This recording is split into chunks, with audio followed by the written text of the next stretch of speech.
There's a strong argument to be made that the Chicago Bulls easily had the most interesting free agency of 2021. What started with a bombshell sign and trade for guard Lonzo Ball ended with another crazy sign and trade for veteran small forward DeMar DeRozan. After trading for Nikola Vucevic prior to the deadline and this year's moves in free agency, it seems like the Bulls front office is quite eager to be in a win now mode. But with all these additions, did the Bulls really get better?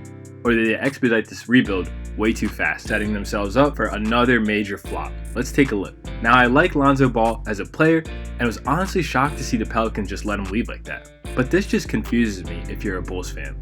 Sure, he probably might make the team marginally better, but what confuses me is what is going to happen to their young guard, Kobe White, who they used the 7th overall pick on just 2 years ago. He's only 20 years old, and he's coming off a season averaging 15 points, 4 rebounds, and 5 assists. Watching him in action also, you can tell he has a really good feel on the offensive end, especially in the pick and roll. Obviously, with Ball coming onto the squad, he would take the starting point guard spot next to Zach LaVine at the 2 guard. Now, I know that former point guard Thomas Satoransky started a good chunk of the games last season, but does that mean the Bulls just so quickly gave up on their 7th overall pick like that?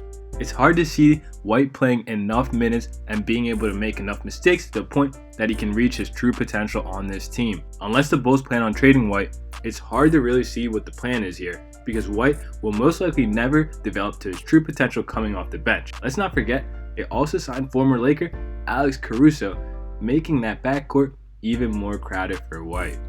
To me, the DeRozan sign and trade was even more head-scratching. First, they gave up a first-round pick, albeit protected, and 2 second-round picks, which is really confusing. Since his 2016-17 season, where he averaged 27 points per game on the Raptors, he has been on a consistent scoring decline. This prior year, DeRozan averaged 21.6 points per game and couldn't even get his San Antonio Spurs squad to the postseason. When I think of DeRozan, I think of a guy who can't space the floor and needs the ball in his hands to be effective. The same could be said about Zach LaVine, who had a 31% usage rate last season, which was 9th in the league. The same could also be said about Nikola Vucevic, who is a down-low post player at his best. And the whole reason to bring Lonzo Ball was to be the quarterback of the offense. As presently constructed, before any moves, the Bulls would have had $58 million in guaranteed contracts for the next year's offseason, where the free agent class is much deeper.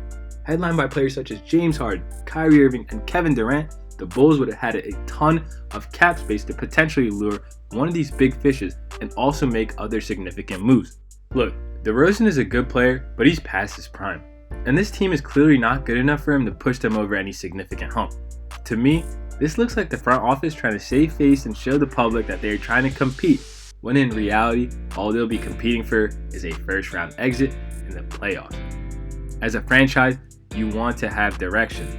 These moves not only hinder some of the younger talent development, but also has a good chance to bite them back in the near future. Remember that simply bringing in big names is not the solution. Just look at the not so distant past when they traded for center Nikola Vucevic. What the Bulls front office thought was going to be their pass into the playoffs resulted in a 12-17 record and a missed chance at the playoffs. The Bulls are definitely more talented than they were last year, but do these parts fit? And even if they do fit, what's their ceiling? Once again, this team, for me, has first round exit written all over. And I honestly would not be shocked if they even missed the playoffs thanks to the new play-in tournament rules. I'm real interested in hearing what you guys thought of the Bulls free agency, whether they did good or bad. And as always, guys, thanks for watching and see you next time.